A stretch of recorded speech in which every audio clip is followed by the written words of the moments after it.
The Ohio State Buckeyes 2023 football season was a failure by their own standards. Ohio State football, year in, year out, expects themselves to beat Michigan, their most hated rival, to win the Big Ten, the conference they reside in, and to compete for national championships as they are a blue blood. Ohio State has only done one of those three things in the past three seasons once, and that was in 2022 when they backed their way in the college football playoff, despite losing to Michigan and therefore not winning the Big Ten.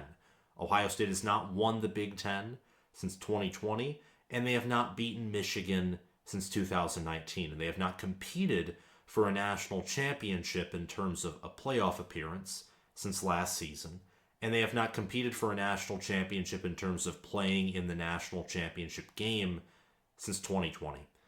But just because you have disappointed in one way or several ways doesn't mean that you have to roll over or lay down and die.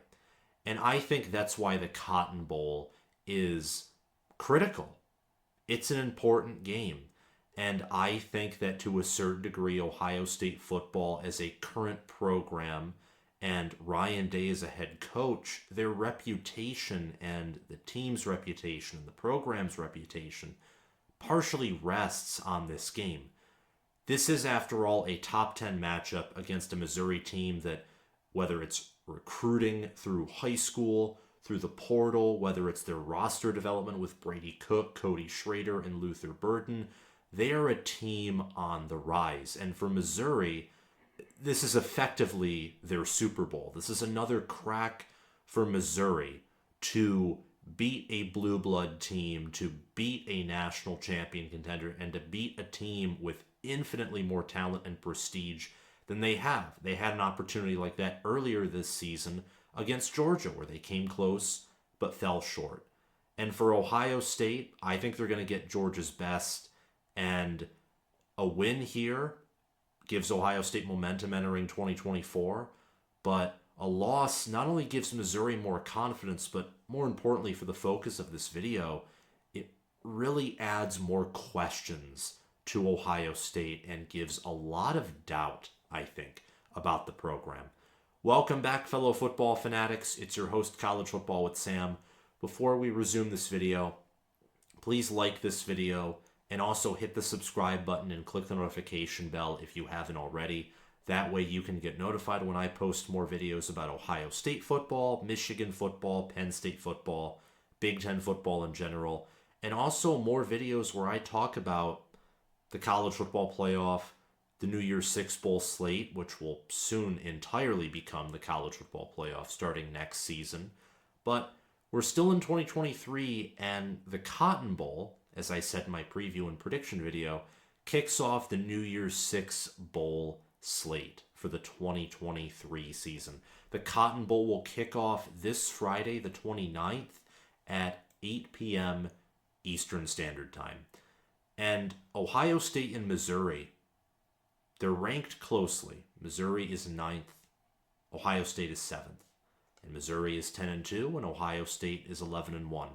On the very slim surface, these two teams look incredibly similar. Missouri only has one extra loss, and they're only ranked 2 spots behind Ohio State. And hey, based off the reputation of the SEC, they play in the tougher conference. So maybe that extra loss is only because they play in the historically tougher conference. And I also think the SEC top to bottom is indeed deeper than the Big Ten this season, though I think that the Big Ten's best 3 teams on average are better than the SEC's best 3 teams right now. But I could be wrong on that. We'll have to see how the New Year's Six Bowl shake out, as Ohio State, Penn State, and also Michigan in the college football playoff will be playing SEC teams. So there's a lot of Big Ten on SEC action going on this season, which is just awesome. But I will tell you, Ohio State, in terms of team talent, is only behind Georgia and Alabama in terms of recruiting, in terms of team talent when you look at rosters based off of recruiting rankings. 24/7 Sports has this beautiful tool. It's called the Team Talent Index, or Team Talent Composite, rather. Nearly mixed that up. And for the 2023 season, Ohio State's third in the Team Talent Composite. Their average ranking per player is a 93.32, which is a middle-of-the-road 4-star. It's a very impressive average rank per player. Michigan, for context, their average rank per player is a 90.51. And for Missouri, they're 25th. Their average ranking is an 88.02 per player. That's a pretty big distance in terms of talent gap. Ohio State, their average player is a middle-of-the-road 4-star, and Missouri's average player is a highly rated 3-star who could round up potentially to a lower-rated 4-star. That's the average player. And then Ohio State has unicorns like Marvin Harrison Jr., or players that were given unicorn potential out of high school, which is essentially what a 5-star is, in Emeka Egbuka, or Julian Fleming before he entered the transfer portal. Definitely Travion Henderson and Sonny Styles. They have NFL players like Denzel Burke, Tommy Eichenberg, Cade Stover at tight end, and Donovan Jackson at guard. And Missouri has great players. I mean, look, Luther Burden, Cody Schrader, they have some nice defensive players whose names are escaping my mind. But Missouri's had some outgoing transfers. They have some injuries in the same way that, from what I hear, Marvin Harrison Jr. will likely be opting out, and Kyle McCord, Ohio State's starting quarterback in 13 games under the transfer portal. Both teams are facing some adversity of their own, but Ohio State, for the most part, is going to have their roster together. They will be missing some key players, but everyone except for Marvin Harrison Jr. that is draft eligible and has a high draft stock was participating in Cotton Bowl practices. So, in my opinion, Ohio State should win this matchup because they have the superior talent. I think that Ryan Day has one of the best staffs in the country, and I do think he is a better coach than Eli Drinkwitz. So, superior roster that has superior depth, that has inherently higher talent from high school recruiting rankings. All of that combined, I think, should lead to an Ohio State victory. I mean, if we just took away the logos and put Team A against Team B, and Team A had the better coach, the better roster, the better depth, so on and so forth, we would likely pick Team A to win. And the expectation should be that Ohio State's going to win, and not just win in a close game, but I think win in a way where they at least control the game and perhaps dominate the matchup. I'm picking Ohio State to win this game 31-17. That was my official prediction. That was before I suspected that Marvin Harrison Jr. was going to opt out, but I still think that Ohio State can and likely will win by double digits and control this matchup. They have the better defense. I think they have the better offense, though there's a chance Missouri is better on the offensive front. But the Buckeyes have such a superior defense, and with the lack of opt-outs, you're going to be getting Ohio State starters against Missouri starters, and Missouri will be missing a few defenders due to injury in the same way that Ohio State's offense will be missing a few starters due to likely an opt-out for Marvin Harrison Jr., not confirmed, but suspected, and Kyle McCord transferring out. But in expecting an Ohio State win, that doesn't mean it's guaranteed. Just because Ohio State, according to FPI, should win by 11, 12, 13, 14 points, or that I think Ohio State is going to win by 10 or more points, doesn't mean that they will. Nothing's guaranteed. It's like what Josh Pate says on Late Kick, every given Saturday.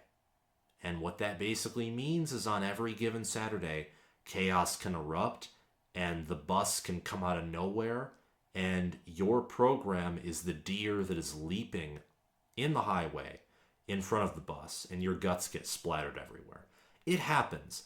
It happens even to the best of programs. What do you think Texas against Alabama in week 2 was? Alabama, statistically entering that game analytically, there wasn't the same sample size, but the principle is similar. Computer models and well-respected analysts thought that Alabama was going to win and perhaps dominate, including myself. And instead it was the opposite. And now looking back on that game, many would pick Alabama for the same reasons today to beat Texas, even though Texas came into Tuscaloosa and whooped that team in week 2, controlling and dominating the fourth quarter. There's a chance that Missouri wins, and I'll tell you why they could win. Missouri's defense is able to get pressure on a young and inexperienced Devin Brown. He makes a few mistakes. He's more risky than Kyle McCord was, and there's upside there, but there could also be downside. And let's say that Missouri's defense is able to exploit that downside, force a few turnovers. Ohio State's defense is overly conservative at times, and that could open up the ground game with Brady Cook and Cody Schrader and create potential one-on-one opportunities for Luther Burden. And while Ohio State's secondary is elite, and I think it's the best in the country, if they're having to change their scheme to stop the run game, that could still open up passing opportunities. And all of those things coming together, that would likely result in a Missouri win if they are making Ohio State uncomfortable the line of scrimmage and stymieing their quarterback play. That would suck. And that would slowly suck the life, I think, out of Ohio State football. Missouri can find ways to win. There are reasons that they can win. So what I want to do, first and foremost, is really to dive in and talk about the impact on Ryan Day. And then we'll get to more so the impact on the whole team and the program. Day was in a similar situation 2 years ago in 2021 when the Buckeyes were playing Utah in the Rose Bowl, where Ohio State was 10-2 in top 10 entering that game, and they were playing a 10-3 Utah team who won the Pac-12. And the conversation was, you lost 2 games, you were the first Ohio State coach to lose to Michigan since Luke Fickell, because Urban Meyer will forever be undefeated against Michigan. While at Ohio State, he did lose to Michigan in 2007 at Florida, but I digress. And there was just a lot of questions about Ohio State. Defensively, on the offensive line, how did C.J. Stroud and Chris Olave and Garrett Wilson and Jackson Smith and Jigba and Henderson and Ruckert, how in the heck did they lose to Michigan, who we, from the Ohio State fan perspective, haven't lost to since 2011? There were a lot of questions, and losing to Utah would have only made things worse. But Ryan Day beat Utah, and there was a moment where it looked like Utah was just going to come out and they were going to bully Ohio State, and they were able to respond, and that gave Ohio State momentum. It gave the fan base hope. It gave Ohio State football confidence, and in 2022, they were an even better team than when they were in 2021. And just like in 2021, Ryan Day's reputation and also the impact on the team as well, all these things will be affected by this game. A win here will bring momentum to Ohio State, and it will help alleviate not a lot of pressure off of Ryan Day like the 2021 Rose Bowl win did, because he's lost to Michigan now 3 times in comparison to 1 when comparing these 2 bowl games. And now for Ryan Day, it's really beat Michigan and win the Big Ten. The only thing that could alleviate Ryan Day losing to Michigan again is for them to lose to Michigan next season, but then win the national championship in response, which, given how the 12-team playoff is going to work and how the best teams in the Big Ten will always match up in terms of record because of the round-robin schedule in Indianapolis, that would likely involve having to beat Michigan to win the national championship or win the Big Ten if Ohio State is able to play Michigan in back-to-back weeks. So his reputation could rest on this game. A win here could bring momentum to Ohio State, help them keep some critical players, and that jumpstarts an amazing 2024 season. But we'll get to that in a few seconds. really for Ryan Day, the reason why his reputation partially rests on this game is a win here doesn't alleviate a ton of pressure, but it alleviates some, and I think that it will help the locker room. I think it'll give the players some morale, and it will give them an incentive to come back. A loss, though, can you imagine what Ohio State fans will be thinking about Ryan Day? A loss to Michigan and then a loss to Missouri as the cherry on top. That would stink. Ryan Day, the reason why I keep on saying his reputation somewhat rests on this game is he doesn't have a lot to gain, but he has a whole lot to lose in this game. He does. And while bowl games don't, quote, matter in the eyes of many analysts, which I think the ones who believe these bowl games don't matter are full of lunacy, they are important. They are critical for coaches and players. You get the extra practices. For a lot of programs, these New Year's Six bowl games, even with the 14 playoff, are their Super Bowl. Think about Missouri. They have not been in this situation in at least a decade when they went to the SEC championship game under Gary Pinkel and went to some nice bowl games. Some, I think, close to New Year's Six bowl caliber bowl games in the BCS system. And I think they won the SEC East in 2014. And I think they went to a high-tier non-New Year's Six bowl game. So for all programs, these bowls matter. And at different levels, sure, Ohio State would much rather be in the college football playoff. Anyone would much rather be in the college football playoff. But it's the expectation for Ohio State to be in the playoff and competing for a national title, not necessarily the same for Missouri. But regardless, gaining momentum and adding another win onto your resume, a top 10 win nonetheless. Missouri is rated as a top 10 team. Do I think that in terms of power ratings, they're a top 10 team? Or from my own eye test, no. And FPI and efficiency and other metrics would confirm that. But they're still a good team. I think they're a top 15 team myself, which is pretty darn good. And Ohio State will face a good offense. They'll face a good defense. They'll face a special teams unit that's better than their own, which isn't much to ask for. Ohio State once again has had a horrifically inefficient special teams unit outside of their kicking game, which hasn't been elite, but it was pretty good in my estimation. But regardless, it's another opportunity for a win. And look, a win incentivizes as many players as possible to return. You want GT Tuimoloau back. You want Jack Sawyer back. You want Emeka Egbuka back. Maybe want to make Marvin Harrison Jr. reconsider returning to Ohio State. Although I think once you declare for the draft, in football at least, you're essentially gone because of the whole, involvement with agents, so on and so forth. I don't think it's the same as the NBA or as easy as the NBA to say, whoop, never mind, I actually want to return to my school. But I don't know that for sure. If you know more about that than I do, please comment down below. Every player except for Marvin Harrison Jr. was involved during Cotton Bowl practices. That likely means they're going to play. They want to either boost their stock or they want to play with their teammates one last time.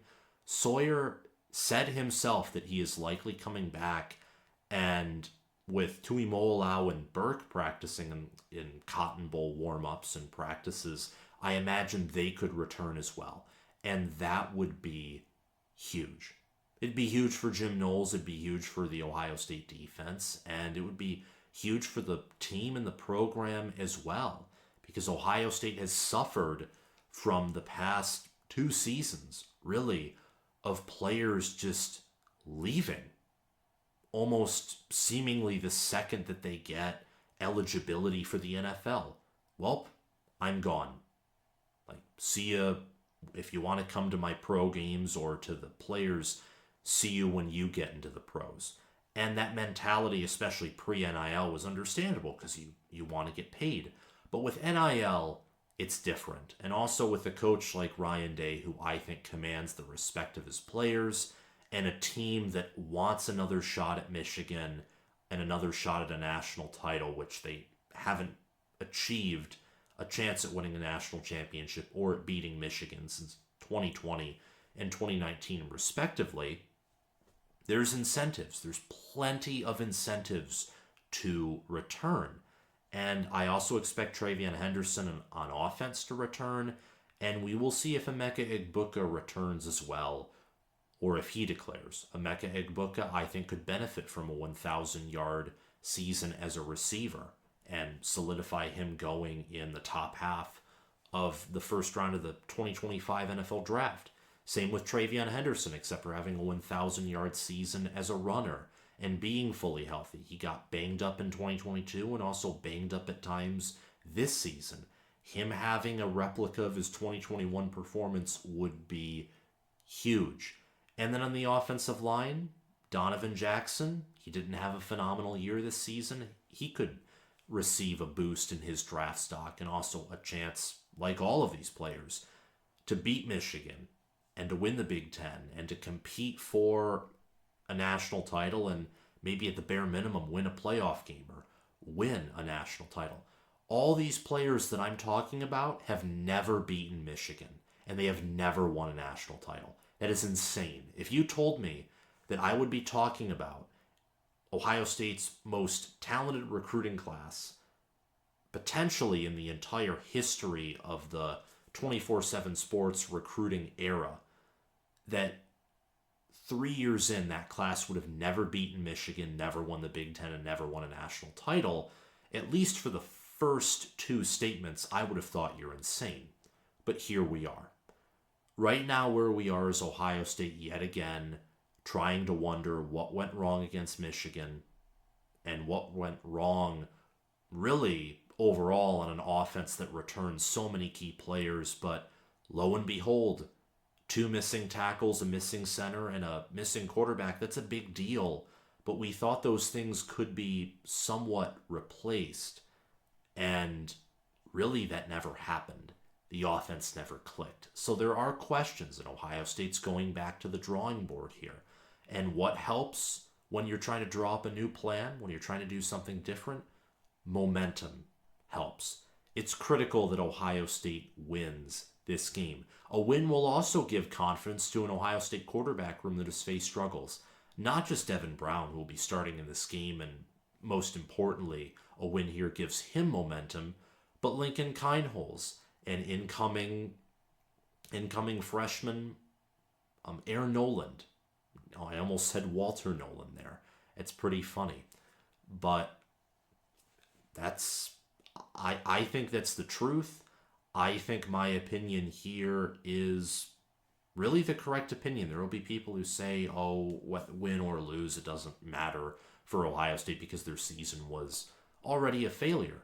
And the latter point is mostly correct, but I disagree with the first point. I don't think you can put those two things together. Just because I get an F on one of my tests doesn't mean I can continue to get Fs on smaller assignments because I'm that demoralized. I still have to finish out my semester as a college student strong, even if it means I don't get the A+. I have that responsibility. Same thing goes for these college players, for these student athletes who do things that I could never and will never do, with how athletic they are and balancing that with college and so on and so forth. It's incredible. I have a lot of respect for these players. Ohio State needs this win here. A loss is like forcing the Ohio State program, fan base, coaches, and players to swallow another bitter pill in a season where Ohio State at times looked like one of the best teams in the country, even with their inconsistencies. So that's my opinion. You can like it. You can disagree with it. Let me know what you think about my opinion and about this video in the comment section below. Lastly, I want to give a shout out to my Patreon members. You can check out my Patreon page via the link in the description and in the pinned comment if you want to support the channel. Thanks to Crash2488 for being my Heisman patron of the month of December. Thanks to Spencer Bringhurst for being my All-American patron of the month of December. And thanks to Will Loftus, Gabriel Calendar, Roaming Gnome, Matthew Sale, Chris Lane, Austin Christmas, and Zubin Zah for being my all-conference Patreon members of the month of December. Have a great day, guys. Merry Christmas and Happy New Year. Bye-bye.